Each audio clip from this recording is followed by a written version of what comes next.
All right, folks, we are live. Hello, hello, hello. Welcome to a podcast for all seasons, and this is episode 10 of season 2. We're getting up in the numbers, and today we have a very special guest with us, comic book creator Brian E. Lau. Really excited about having a comic creator on the podcast today. I'm going to let Eric introduce him as always. As always, I'm Josh Mundy. Thanks for joining us. Eric, introduce Brian, talk about what we're here to go over today, and start us off. Hi, everybody. This is Eric Joseph of DarkKnightNews.com, DCComicsNews.com, and Multiverse Entertainment. And as Josh today we have a guest. This is the first time we've had a guest since early this year, partially due to the fact that we are on hiatus a bit, but we said last week that we would have some guests coming for you folks, and this is the first of several before the end of 2015. I met Brian last month at Extravacon. Those of you who read my article covering it on Dark Knight News may remember the mention of him and his comic book. And there was a picture of us at the con, too. I was just kind of perusing the show floor, and he gave me a sales pitch for his comic, and I bought a copy and said, like, hey, why don't you do the podcast in a bit? And he was gracious enough to appear, so I'm not going to spoil too much, but ladies and gentlemen, Brian E. Lau. Hey, how you guys doing? Can you hear me? We can hear you fine, Brian. Thanks for coming on the show. Oh, good, because I'm presently transporting, because the minute you guys are going to introduce me, the dog started barking. Yeah. We're used to that kind of thing. It's all right. Yeah, both our dogs have been unintended guests on the show before. Yeah. Well, yeah, it was nice to meet you at that con. That was a great con. It was the first time I did the con, and got to meet a lot of nice people, and I'm honored to be on the show. Oh, and for those of you at home, if you happen to be in the Detroit area and you're hearing this in time because we're broadcasting on Saturday, October 10th, tomorrow Brian will be appearing at Extravacon once again, the small con put on by the organizers of Motor City Comic Con. You can find it in Livonia, Michigan, at the Knights of Columbus Hall. It's in the Farmington, between 7 and 8 Mile, I believe. Farmington Road? It's only $3 to get in. Sometimes you have creators like Brian there, but it's a good place to go, you know, just to drop some cash on collectibles and comics and stuff. It's well worth a $3 admission. I've been to about 4 or 5 of these already. So yeah, if you can tomorrow, October 11th, go out and try to catch Brian. So Awesome. Brian, we haven't. I don't think we've even mentioned the name of your book. Why don't you give us a short introduction, and then the name of it, what it's about, and then we can kind of delve into talking about it a little bit. Okay, yeah, my book is called Staunch Ambition. It's a kind of a supernatural fiction or a science fiction, and the concept, I have the basic overall story is dealing with, we had our first enlightenment, and in the enlightenment of the scientific and technological age, as we advance through technology, that man is through technology able to enter into the supernatural realm, thus a new enlightenment. So the overall story is going to be dealing with the implications of this discovery, or this how that affects mankind being in this thought dimension or supernatural dimension. So depending on your worldview or whatnot. So, and the story also deals with some prevalent characters within the story. One of them being a character called Azarus, who's a genetically engineered worker clone, and they in this future, which would take place within like a possible future of our future. It's not in a galaxy far, far away, but it would be something that maybe could happen within our future. Anyways, they create these worker clones, and these worker clones are specifically created mixed with human and animal DNA to work, and so they're created without sexual organs and with a limited self-awareness or self-consciousness. So Azarus is a human spliced with like a poisonous frog kind of DNA for his specific abilities, or to work on this space station for Staunch Industries, which is the corporation in the story that built the space station that the story starts out on, called the Ambition. So thus the name Staunch Ambition. And anyways, Azarus starts to become more self-aware, one of your classic science fiction storylines. And so he starts to ask certain questions, am I human? Am I animal? Male, female? These kinds of questions. We also have another character who is Riel, who is one of the supervisors on this space station. And she's a human, just a human female leader, and they both, working on the space station, get caught up into the middle of Staunch Industries' technological advancements, and just the story unfolds from there. That's a basic premise, or a basic idea of what I'm shooting for here. One of the questions I was going to ask you, and the setup to it is, I'm not meaning to put words in your mouth, but the comic book, what makes it different from other forms of media is that, although it's technically literature because you read it, I always say that it exists between cinema and literature because it's kind of a bit of both. But what about Staunch Ambition did you feel? Why did you feel that comic books were the perfect form of media for it, as opposed to maybe a novel or film? Well, that's a good question, and it's a good timing you asked me that, because I just kind of realized that, well, I've never been an author. I'm not particularly a writer. In fact, I hate writing, considering grammar.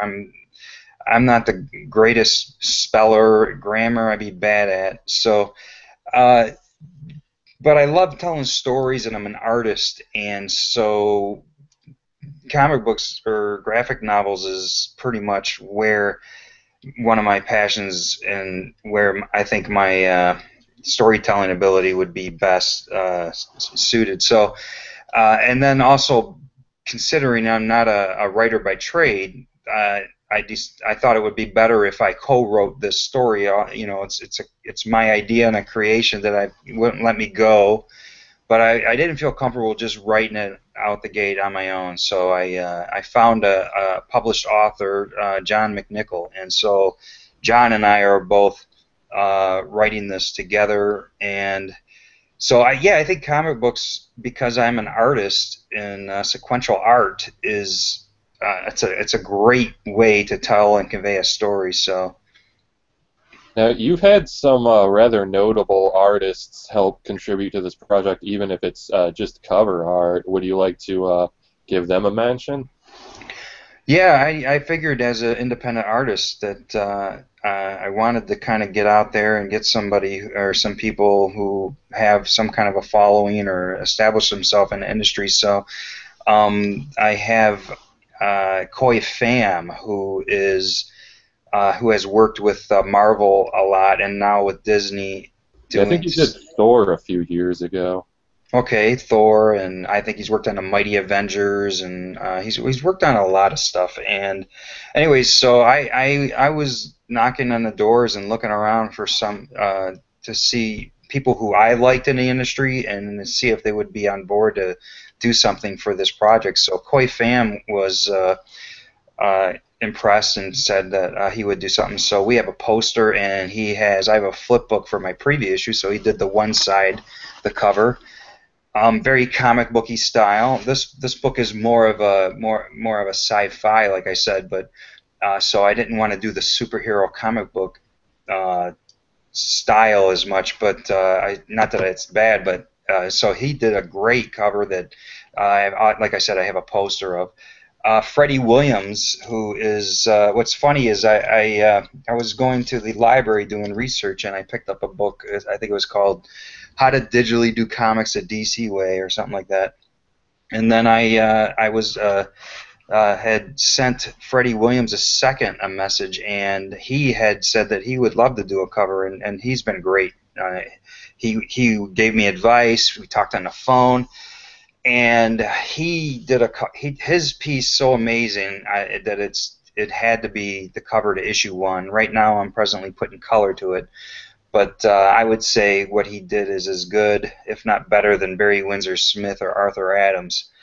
And so Freddie Williams, who works with, he did a long run on Robin, and right now he's doing the Teenage Mutant Ninja Turtle and Batman crossover. Are you guys familiar with that? Yeah, I've heard about it. It might be picking it up. We were actually, not to discount anything out there, but we might talk about this in a future episode, but before the podcast we were talking about how the things we're anticipating most this fall from DC are all out-of-continuity stories. Oh, yeah. Yeah. And of course, that crossover is one. Didn't he recently do Captain Atom when the New 52 restarted, I think? Yes, yeah, I think he did Captain Atom, and then he was doing some Star-Lord stuff for Marvel, and he's done actually stuff for IDW, I think, and yeah, the book that I got from the library, How to Digitally Do Comics, I was talking to him like, dude, I got your book from the library. He was the one who did that book, so... Oh, awesome. Yeah, he's quite the teacher. He's been great to work with. Yeah, I really enjoyed his artwork on Captain Atom for sure. He's brilliant, and the cover is it's there's a little bit of pressure because the cover's so good that I just got I'm gonna make sure I do the best I can with the colors. Right. So, and then I got another guy who's doing another black and white that I'll put color to, Jim Salgador, who might not be as known, but is amazing, and his quality is good, if not better, than anybody in the industry. Yeah, the artwork was really good. Okay. I just have the preview issue, of course, but it is quite impressive for a smaller indie book. Now, who's doing the interiors? Did you say? Okay, so 2 guys I have working on the interiors. The main guy I have working on him is a guy by the name of Tyler Thal. Now, he's not a comic book artist. That's my fun. Yeah, but he's a concept artist, and I think his passion is more video games, and he just got done working with Sony on some PlayStation work, which he hasn't been able to share. Sure. And he said that he was actually supposed to be able to work on the new Captain America Civil War movie, but because he had already signed on with Sony, he couldn't get that gig. So that would have been really cool. But yeah, he's amazing. Tyler Thal, I met through a Facebook group, and he lives walking distance from my mother, and he's just a great guy. So him and I worked together really good to make sure that this book, being our first published book, that it was everything it should be, with the whole science of how to put sequential storytelling together. So, and then I have another guy on board that I met through the industry, Erwin Arosa. So he also did some stuff for the preview issue, the prequel, and he will, because it's so much work for Tyler to do the paints, full color paints. Erwin is going to be doing the layouts for issue 2, and then Tyler will be putting the colors over the top of that, as opposed to doing it all from scratch. Yeah, I saw that. Before we got on, I was looking at your website, which we'll let you pimp all that stuff later, so you can give a shout out and get some traction on that as well. But I was checking out the website, and I noticed that you had said in one of your little intro videos about what Staunch Ambition's all about, that Tyler was going to be doing the interiors, and his art's definitely really interesting. You'd mentioned that you are an artist yourself and that you like to do colors, but he tends to do everything because he's a painter. So, that process, is it a really complicated process for him to kind of bust out art within a time scheme that you guys are trying to meet? Yeah, it was a learning process. So coming at it, as we were going, the process kind of changed a little, but he started to build, some of the rooms or some of the things in 3D so that he can tackle it from different angles and and have consistency with it. And he's me. I'm not a layout artist. I've never been the one that can just sit there and lay out. I need reference. I need, I'm too slow to just put this stuff to get down out of my head. But he has that ability. So, but it's so much time consuming, or there's so much time involved in building a comic book. Obviously, is why you have your pencilers and inkers and colorists. But so he was pretty much doing the pencils, inks, and colors all himself.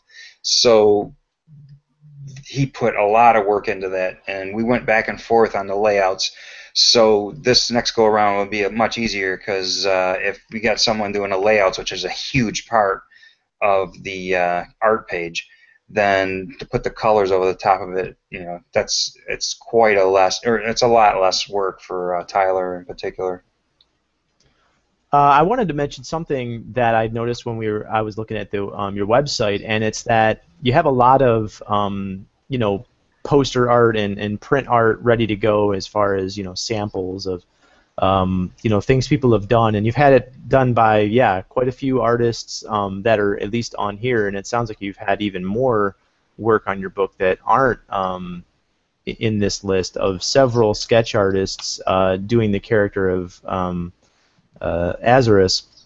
One of the things that I noticed was that it looks like at one point you had a different name for the book. I don't know if you want to talk about that too much, but obviously there's been an evolution in probably the story and the characters and obviously even the name of the product. You want to talk about that at all? Sure, yeah, that's kind of important to the story or to this whole project. In college, it all started a couple of things. My older brother is a big comic geek fan, and because I'm an artist, I was just drawn from him into comics.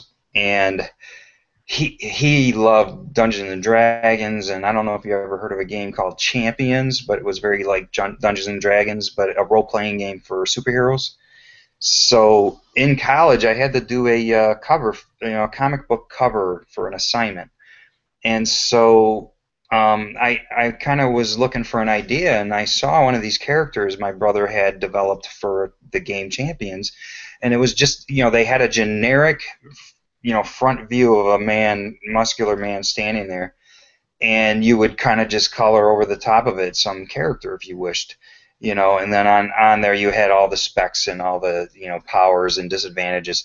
But he had this interesting character that you could see on the website where you were talking, where there was an old cover called Half-Life, and that's the first that after my brother's thing he did on this Champions sheet. You can see a little bit of that in the top left corner in the H of H logo. But that is the cover that started it all, and I started to think and go, well, this character, what would this character be like? And as a young man, that was like 20 years ago. I had this concept that I was building from this character, and one of the actually, I'm glad I never did it, back then, because and there was a few attempts to try to put this story forward, but years went by and I didn't really pursue it. But I started to come up with a more mature and I think better idea and more intriguing concepts to deal with in a story. So it started to plague or bother me again, haunt me. I'd wake up at night in cold sweats with having to write down ideas, and I'd drive off the road, sometimes off of bridges, and then having to write stuff down in my notebook. But so the story matured, and it would not leave me alone. So I actually decided to pursue it. Maybe 2 years ago, I started to really pursue this. So it started out called Half-Life, but yeah, there's a video game called Half-Life, and the story had changed so much. Yeah, semi-popular video game, right? Yes, I know. Which I'm not sure what the storyline there is, but my story was dealing with the radioactive, and the character was dying, and and these kinds of things. So, but the story had changed so much, radically different, that name no longer fit. So.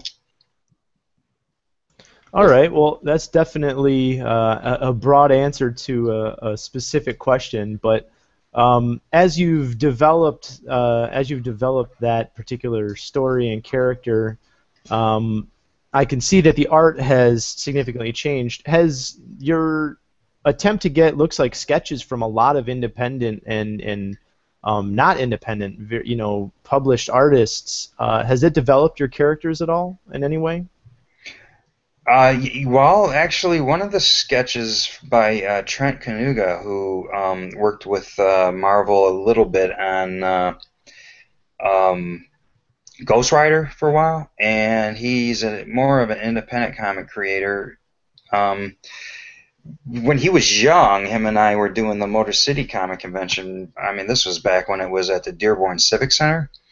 And he did a version of it that influenced this. Actually, the story now is like he started drawing it with pieces of like metal and stuff stuck to the character, and he was like, well, what if like the spacesuit, parts of the spacesuit of this character were melted onto him because of the storyline, and then had become part of his body. And so actually that's a very influential sketch there by Trent that is still within the storyline. So, all right, a question I had for you is the genre of science fiction often takes place in the future, and writers tend to use a future with technological advancements, or at least what we perceive could be our technology of that time, as ways of telling a story that we can't necessarily do now.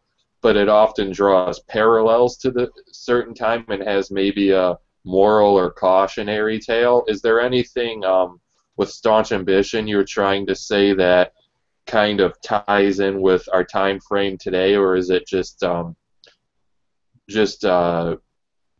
beast of its own where you're just telling a cool story set in the future? No, I'm definitely the main thrust of the story would deal with the moral implications of technological advancement, and so I'm a big fan of someone like Tolkien or C.S. Lewis or whatnot. And of course, with Tolkien, you have complete fantasy, but the whole point and the whole principle of good and evil. There's a truth to the story. G.K. Chesterton, I'm another big fan of, and I'm going to paraphrase something that he said, but G.K. Chesterton said that give me truth first and facts later, and what he was, something along those lines, but what he was getting at was that you could tell something that's not factually, something that has not factually happened with truth in it, as you tell some kind of fictional story. The moral of the story, the point of the story has truth. So I'm trying, I'm going to try to tell a story that's intriguing and interesting, but the whole point and the whole message would be something that I would believe to be true, or something that I would believe to be worthwhile. So sure, the idea of the parable containing right an overall truth, whereas being a fictional thing all of itself. Right. Oh yeah. So yeah, there's a message, and there's something that I believe that true, beautiful, and true art, anything beauty, is true art is edifying. It makes the world a better place. It's not something that is destructive. I mean, people can take the gifts or the money or whatever, their abilities, and use them for destruction, or people can take their power and abilities and use them to better the world. So I think that's the same with anything, with art, music, movies, comics. That's definitely a broad scope and a broad brush to paint and write a comic book with, obviously, which is probably why you've got such a big story based on what I'm reading and hearing. Eric, what other questions did you have for Brian before we kind kind of start to maybe move on to another topic? It's kind of a two-parter. It's been around a month since I read the preview issue. I wanted to read it again before we did the episode, but as you can imagine, Brian, New York Comic Con week is not kind to journalists. Wow. And their free time. Yeah, we've been swamped this week, but I did check out the website a bit to refamiliarize myself with the story. But Good. my two-parter is this. Since I couldn't remember from reading the preview issue if those preview pages, will they be included in issue 1, or is the preview issue a standalone, and do you have a projected release date for issue 1? Well, it's a little bit of both. The preview issue has original art and story. There's a prologue to the universe to the story, and that's in the preview issue. So that's not going to appear in issue 1. But there also are, I think, a few pages that as like a sneak peek at issue 1 to give you like a trailer. So, and then there's some of the. It was a flip book. I think I read them in the wrong order too. Oh, did you? Oh, yeah. Maybe I should. Maybe I should explain. Well, I mean, the one side's a prologue, the other side's a sneak peek at issue 1. So, I'm not sure that it's going to really confuse too much if you read them in the wrong order. But the thing is, yeah, the preview issue has original art and stuff that's not going to be in the first issue. As far as the release date for issue 1. Pretty much everything's done. I'm finalizing the colors to the cover. I have to finish some of the lettering, and then I have to do the Kickstarter, being an independent publisher. So one of the things that I started to look at as I researched was I'm not sure I want to do a Kickstarter and compete with the Christmas, shopping season here. So I think what I'm going to do is just continue to work on issue 2 and start the Kickstarter like just after the first of the year, so that I can get not deal with Christmas and everybody's busy and trying to just get their Christmas shopping done. So I think the Kickstarter is going to start somewhere in January is my plan. Yeah, because if you could try to get issue 2 to follow on the heels of issue 1 as close as you possibly can, I mean, it's all the better. Yeah, that's something that's going to be tough. I mean, I'm going to do what I can to get the issues to follow each other as fast as I can, but ultimately it's going to have to be more. My focus is more on quality. I don't want to just get the books out to get them out. So, I'm going to do my best. I have a day job, I have a family. And I have a budget. I've put a lot of money into issue 1, and I put all this money up front because I believe in this story. But issue 2 is a whole different scenario because I don't have my own money to put into it. I can't just keep putting money into it. So I need to start marketing, and that's why I did the preview issue. I need to get a fan base. I need to get the Kickstarter. I need to get people to, to put money toward it so that I can actually pay the artists and continue to produce this book. So we'll see. I wish I could just crank things out, but I'm just more concerned about quality. So. Yeah, maybe. Yeah, it's definitely more important than quantity and speed. I would agree. Yeah, maybe when you get the Kickstarter up and running, even if it's just on our blog site. Right. We can at least try to plug that for you to help get the word out there. Sure. Yeah, I'll be putting out just before I start it. I'll be touching base with everybody to just say, look, it's important to start out the gate running, and so I don't know. I'm trying. I don't tend to do things fast especially if I'm new. This is all new, and so there's a lot of overhead. So having to figure a lot of this stuff out. Once you figure it out, it's a little smoother, I had to invent and figure out how I wanted to do the lettering, or I had to design a banner for the conventions, now that kind of stuff is done, I don't have to spend time designing a banner and figuring out how the lettering should look. I could just go in and letter, and I can, That banner is friggin' gorgeous, by the way. Wow. The one on the website is fantastic. Yeah. Well, I appreciate it because I really wanted it to be like everything. Of course, I want this. I want to look back on this, whether it's successful or not, or how successful, and be completely proud of it. So I'm really trying to not cut corners. I have a couple. I have a couple songs, music, original music that's being done for it. We're almost done with the one. We're on demo 4.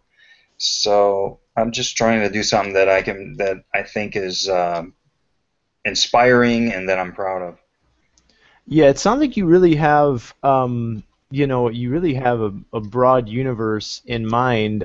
We had a former guests on for a web comic called From Here On Out, and this project kind of reminded me of their project. It was kind of a sci-fi theme, but also it was this really broad universe in its scope, and it seems like you've got very large ideas for this project as well. You got into earlier with Eric talking about getting into a graphic novel or a comic as the medium versus say a movie or a TV show or a novel.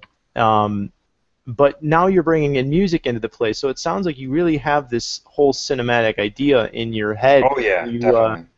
Can you maybe touch on why the music and is the scope of this universe kind of a little daunting? Um, yeah, I guess it is a little daunting, but that's the big universe and story. So, but ultimately, this story is dealing with the characters. So, it does it. They're in a. They're. I'm trying. I think the best kind of a sci-fi story is where you have this daunting universe. You have this universe that's takes you somewhere that almost seems like it could be real, a future or another galaxy. So that's what's so intriguing for me to want to write this and to put so much time and effort into it, is because this universe that's in my head seems to be so intriguing, but yet it's that's another reason I wanted to collaborate with a writer to help flesh out a realistic sci-fi universe. It's a lot of work, and every idea you have for, let's say, what kind of technology may exist, really the implications of that technology would influence just basic dialogue to who knows what. So you really have to try to think it through and do your best to make it realistic. The music is because I want to have fun with this. Doesn't necessarily tie into the story. It's just that I've always messed around on the piano. I'm not a musician, but I wish, or I would have or could have went toward doing some kind of music. So I have a couple melodies that I've written, a couple songs that I always wanted to work with somebody who knows that trade to take those melodies and produce them into real music. And so I thought, well, maybe I should spend some time and some money to do that. So I thought it would also help to market the book. If you got music that brings people in the comic industry to go, oh, that's kind of cool, because everybody loves music. And if there's people that are fans of the Elements of Cadence is the one group I'm working with, and then Jason Conley is the other artist, then that would be something that might help promote the book. So I just thought it would bring legitimacy to the project. Well, I got something to say. I'll wait. It's kind of a bit of an idea of how you may be able to present it, but I'll say it when we're off the air. Okay, I'll remind you. I'd like to hear it. So we're about the halfway mark, or a little over, and as much as I'd love to talk about without getting into too many specific details and without issue 1 being out, it makes it a little bit more difficult to really delve into it without essentially getting into spoiler territory, which we don't want to do. Sure.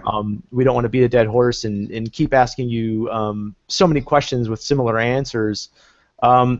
Eric, do you think it's time to move on? Do you have anything else to say, or Brian, did you have anything else specific you wanted to touch on? Yeah, if you have like any last point you want to make about Staunch Ambition before we move on to the Avengers review, go ahead. I'm not sure in general. I think if people are interested to check out the visual aspect of the book, I mean, you can't see what we're talking about here, but none of this makes any sense unless you actually see the work that's being done. You know, the characters, the character designs, the Tyler Thal's art. So by all means, make sure you check out the website or check us out on Facebook and check us out on Twitter, whatever your social media choice is. Yeah, I'll have your Facebook page linked in the article when we have the final product, as we usually do with our guests, so they can like you on Facebook, and then from there it links to your website and everything. Yeah, we definitely want you to be able to plug all of the prevalent sites, and staunchambition.com is the website for the comic, and then from there you have links to all of his prevalent social media as well. Right. I'm also working on a thing where if people buy the book and then they get other people to buy the book, then they have people underneath them. It's like a pyramid scheme. So like the more people you get to buy the book, the more you feel better about yourself because no, I'm just kidding. I'm not doing that. That's actually true, folks. The more copies of Staunch Ambition you buy, the slimmer you get. Is that because your wallet gets smaller? Or right. All right, I guess from here we'll transition to our review. Now, we alluded to this, I believe, in our last episode. Now, we were on hiatus when Avengers Age of Ultron was in theaters, so we didn't get to review it then. Now, we'd be remiss if we did not cover the biggest superhero film of the year. So now that it's on DVD, it's a good time to cover, and Blu-ray as well, and legal download. It's been on illegal download for some time. Yeah, since probably before it was in theaters in the United States.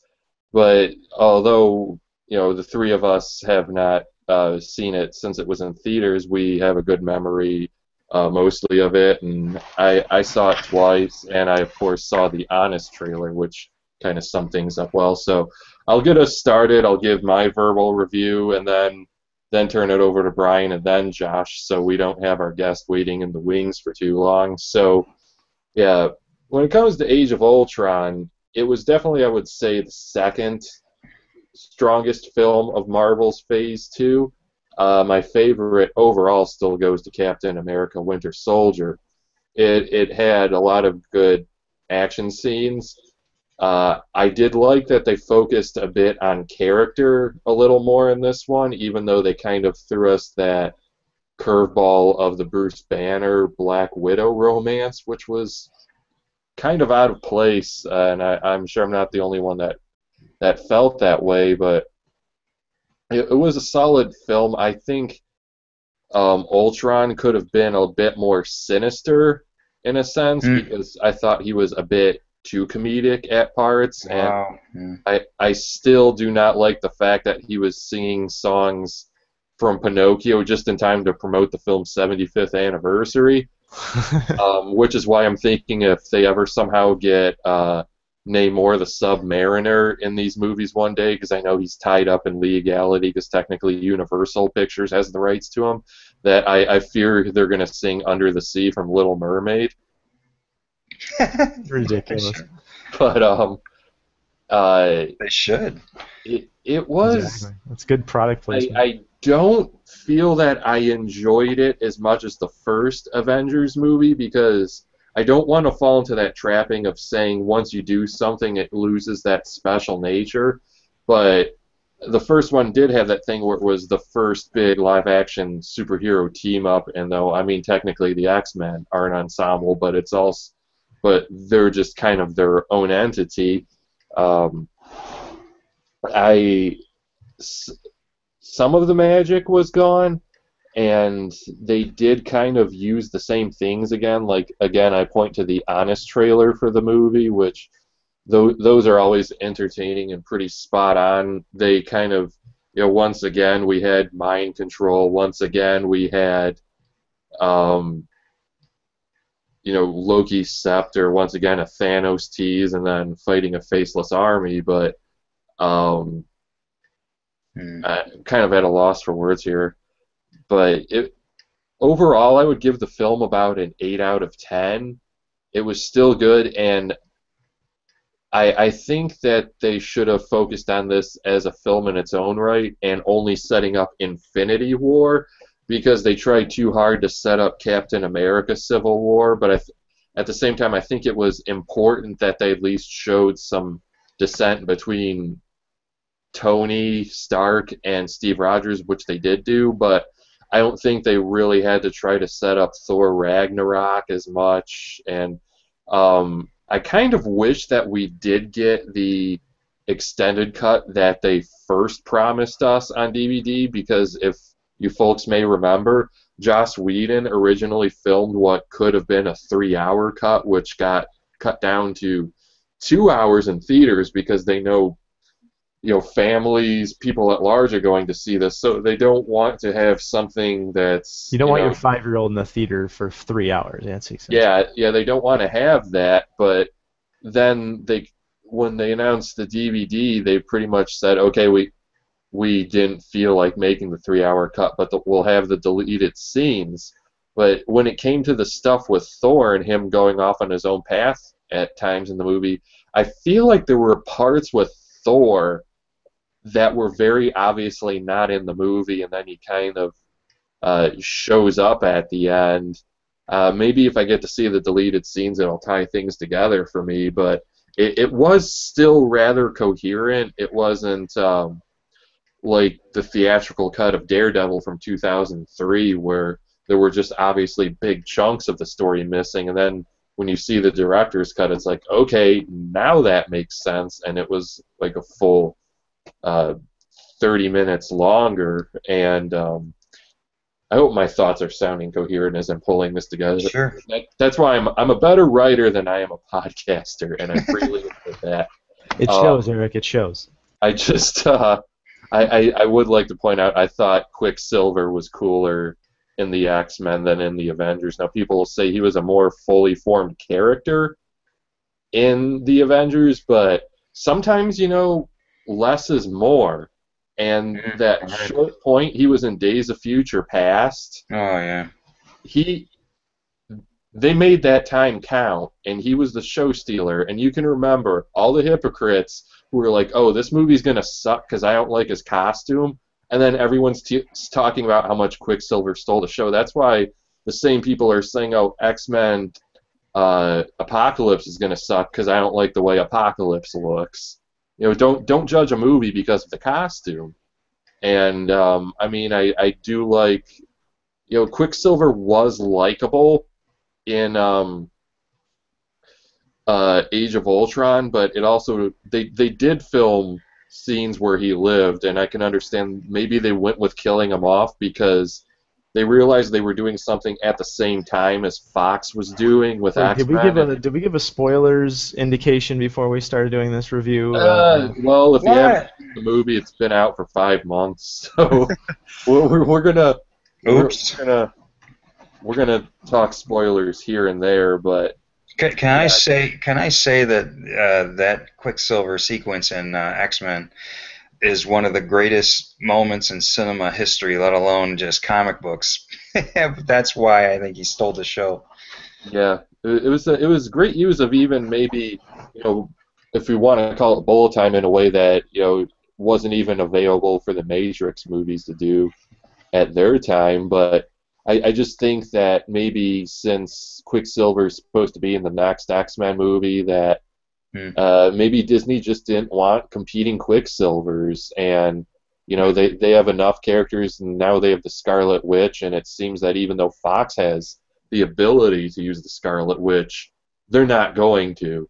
And they said that when you see Quicksilver watching TV with a little sister in X-Men Days of Future Past, that's not the Scarlet Witch. They've kind of alluded that it's possibly Polaris. So it helps to have more than one sister in your comic book origins, I guess.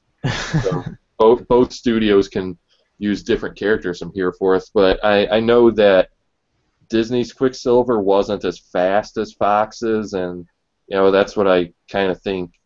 Also, it may sound a bit trivial, but being faster makes you cooler. And in an age Everyone knows that.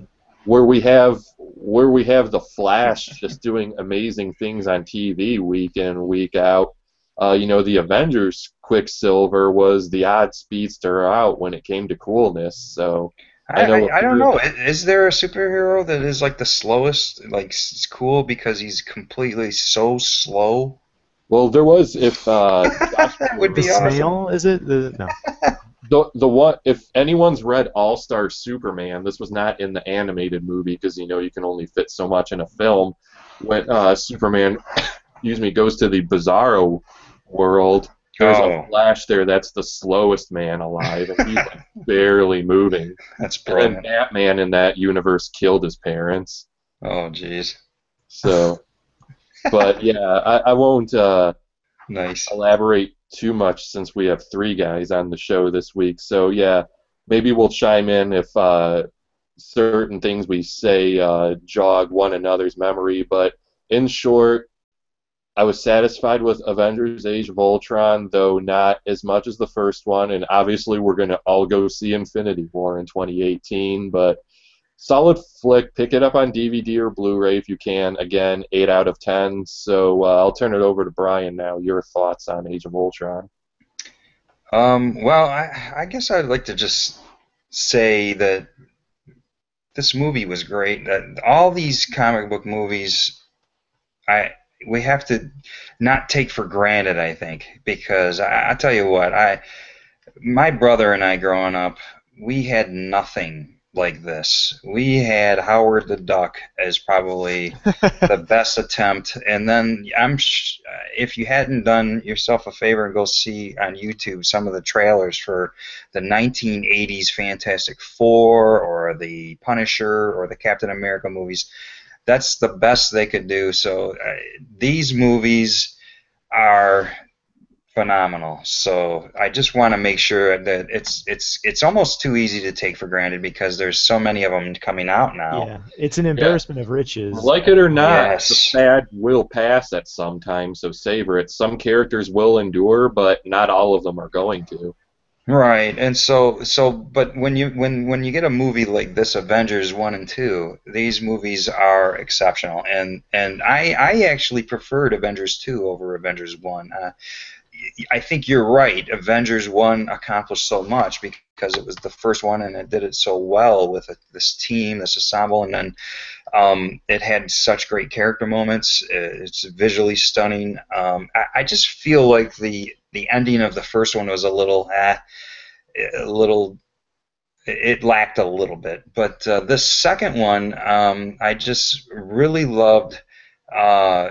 I loved the continuation of all the main characters. I didn't mind the love tension between the Hulk and Black Widow, even though that may be a little cliche, a little Hollywood. I thought it worked. I didn't take me out of the movie.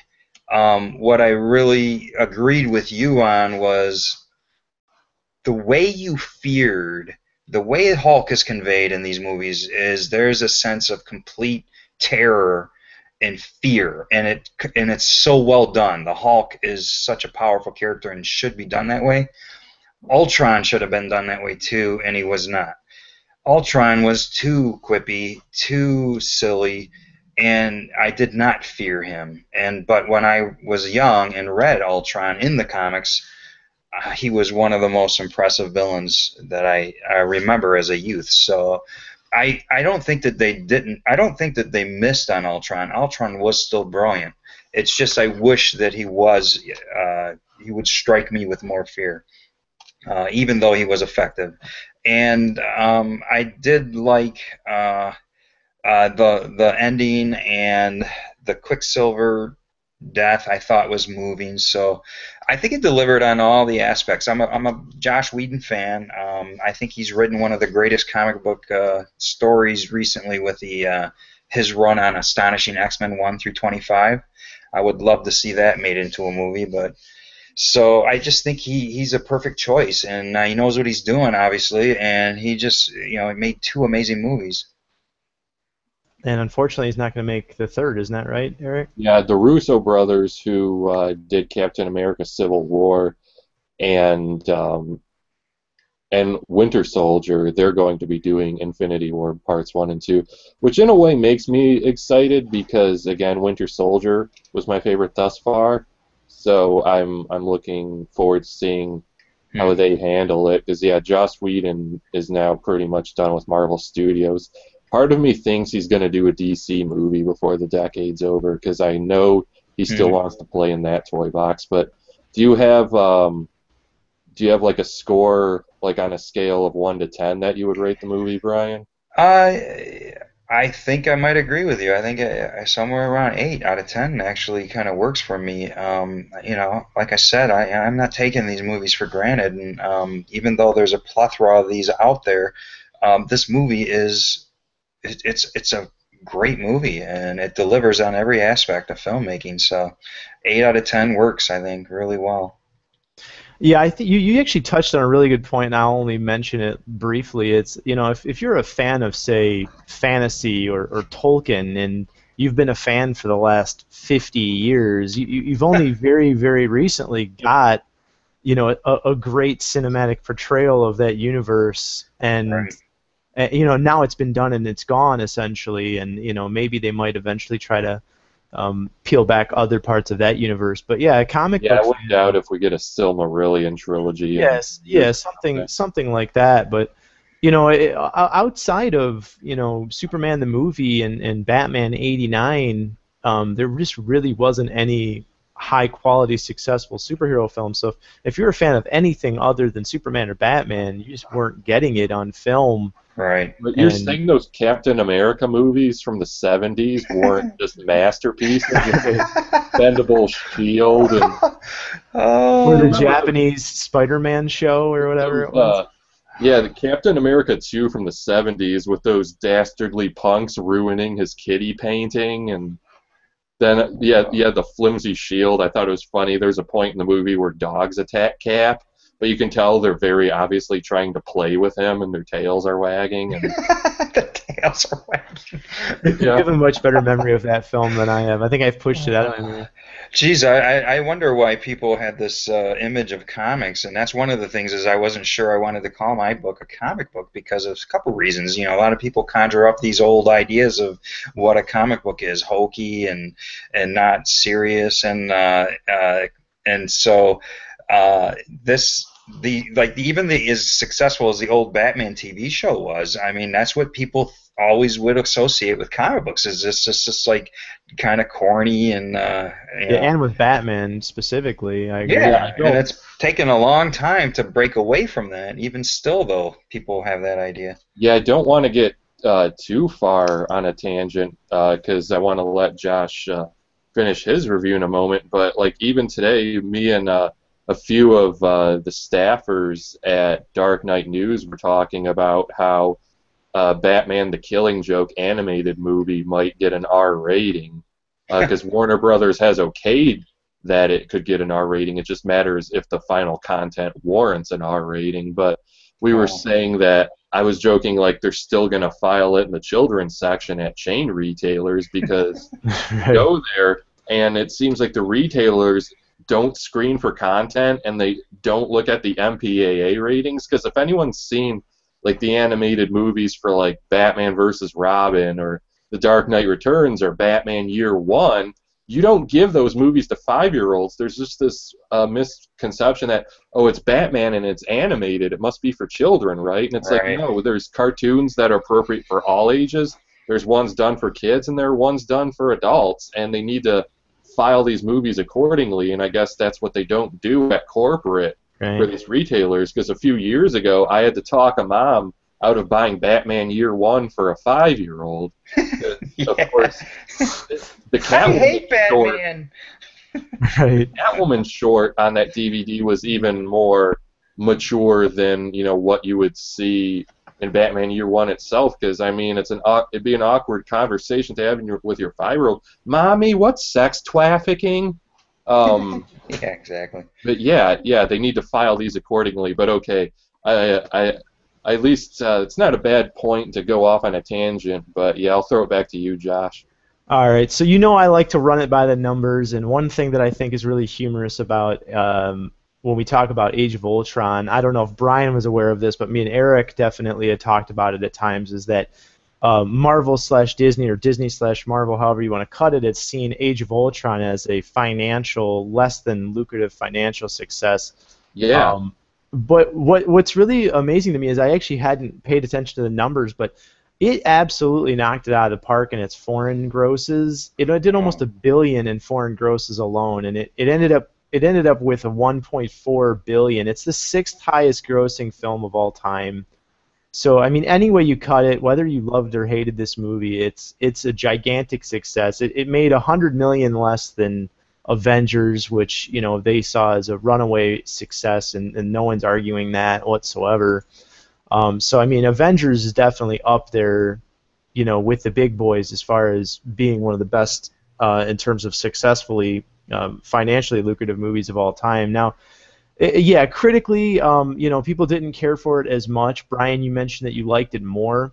I kind of fall in between. I think that Avengers: Age of Ultron, it didn't just kind of gel as well as the original story, in my opinion. In a lot of ways, it felt like they were rehashing a little bit of the same. It's another in this case, it's not a faceless alien army; it's a faceless robot army. I felt like they spent way too much time doing the anti-Man of Steel and attempting so hard to make sure that we know that they're taking care of people. As if the Avengers live in a world where collateral damage doesn't exist. Where no one gets hurt in the Avengers movies. When you take away the stakes, you take away the benefit of the win. You take away the glory. You take away the absolute necessity. Now, granted, he's going to turn this city into a meteor and it's going to destroy life on Earth. I mean, yeah, that's pretty huge stakes. But when at the end of the day you walk away and you go, man, I'm sure glad no one in that town got hurt. You just kind of feel as though the stakes weren't there, and I feel as though. Yeah, I feel as though the seriousness of I don't know if that's a result of what you were talking about, Brian, that hokiness that's kind of, or I don't want to say that hokiness, but that lack of seriousness where you're right. You're right. In a real world, a lot of people would have been absolutely slaughtered by the Ultron army. I don't care how many Avengers you had, there was hundreds and thousands of them. Almost everyone in that town probably would have ended up getting murdered, if not a large number of other people. And then, not even discounting the Hulk rampage. Right. But, as far as the story was concerned, I mean, it was an interesting story. I really liked what they were doing with Ultron, and he came across as extraordinarily sinister and extraordinarily diabolical and frightening at the very beginning, because you had no idea what to expect. But then when he starts trading quips with Tony Stark and they start getting into banter territory, I mean, at first I'm going, okay, this is an AI sentience, and then second, he's obviously malevolent. I mean, he's malevolent by human understanding and his own understanding. In the classical, one of my favorite things that they do with villains, he believes what he's selling. He thinks that his way is the way. He believes that it needs to be done, and there's definitely some gravitas in the Lex Luthor who thinks that he's saving humanity by killing Superman. That villain's a great villain, but I felt like he did not come across with the gravitas that he needed. I don't feel as though the person is going, yeah, humanity needs to be exterminated. Good thing we'll have all of the classical human tropes left in the next age because I'm gonna bring sarcasm into the next robot age. It's like, it just felt like it was a little off. I don't want to get into the Quicksilver thing because you guys have beat that to death and it's been talked about so much since the movies come out. But yeah, everyone knows that X-Men's Quicksilver was superior in every way, and I actually really like Aaron. Is it Aaron Johnson? I really like Aaron Taylor Aaron Johnson. Taylor Johnson. I really like the actor, and I really like the character that he portrayed. He was definitely a better fleshed out character, but that doesn't necessarily make him a better superhero. I guess I'll mention the Flash as well. It's like, if you don't love that character, yes, you're gonna like the Flash less. But also, if the Flash is not spectacular, you're gonna go, okay, this is a good character show, but I don't really care about the superhero aspects, so I don't understand why it's a superhero show. Yeah, he just didn't come across as extraordinarily super heroic.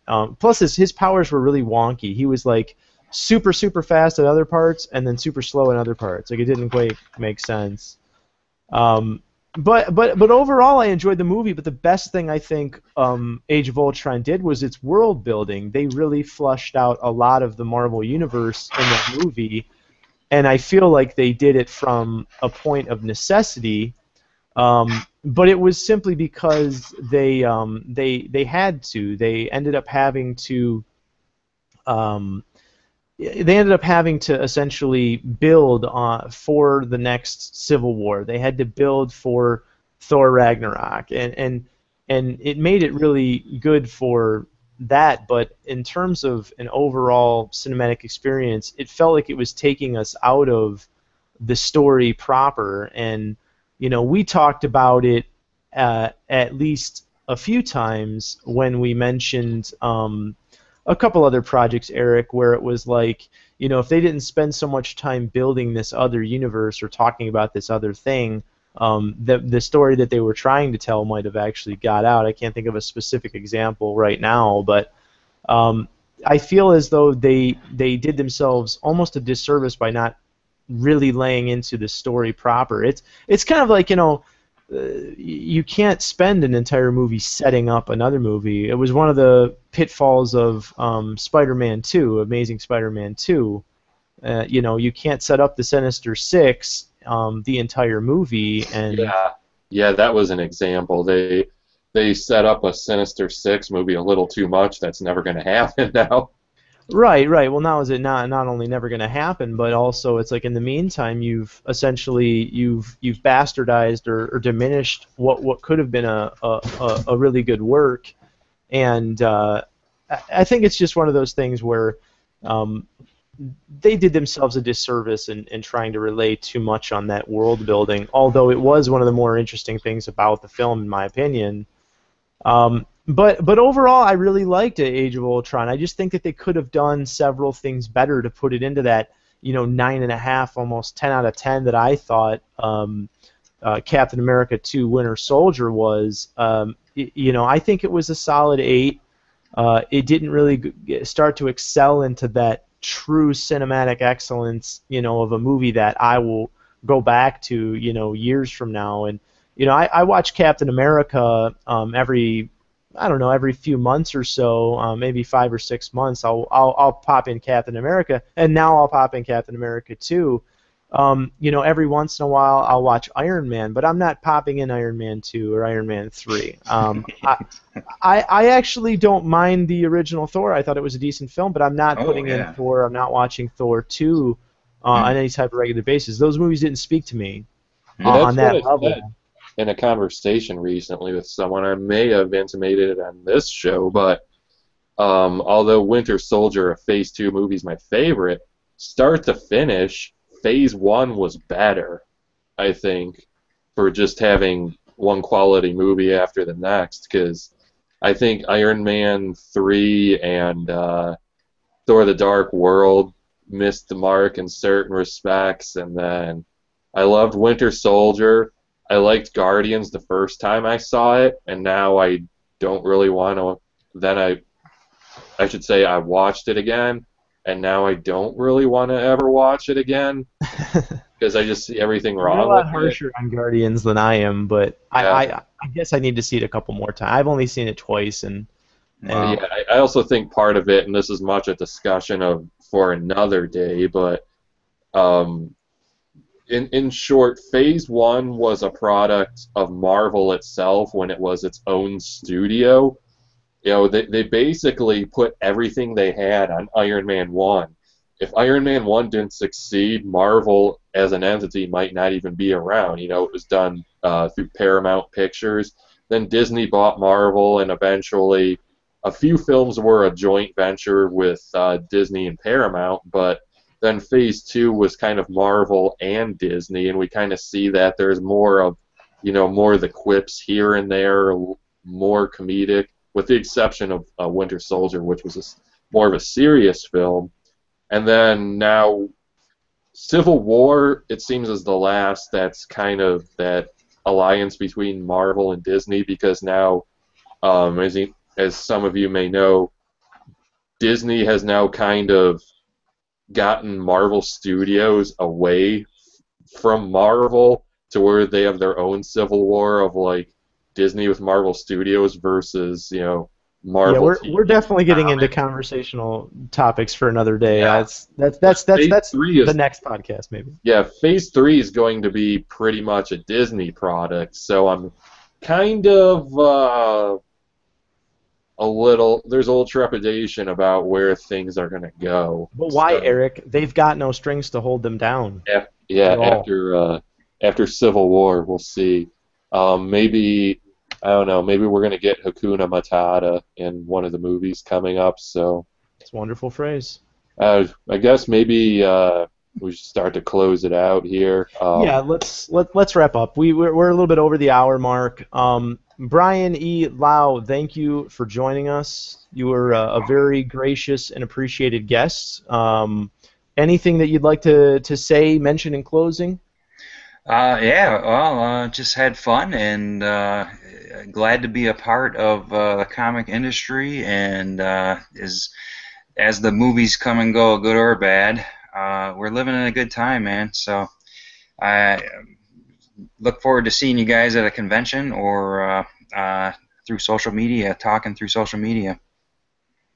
Absolutely. Eric, in closing.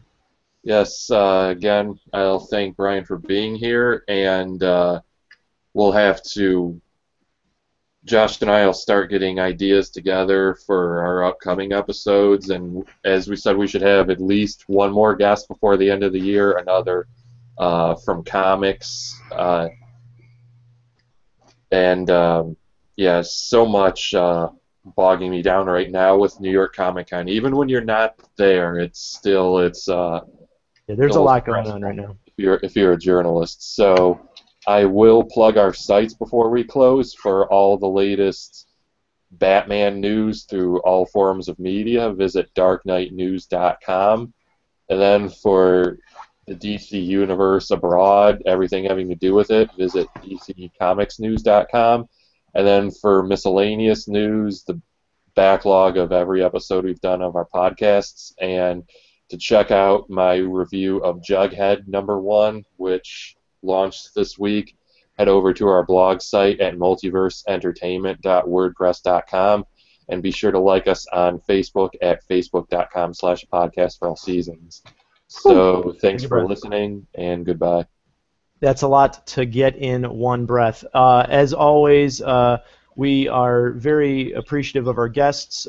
Brian, thanks for joining us again. Don't forget to check out StaunchAmbition.com, and then you can find all of Brian's pertinent sites on there. Thanks for listening, and we'll talk to you guys another day.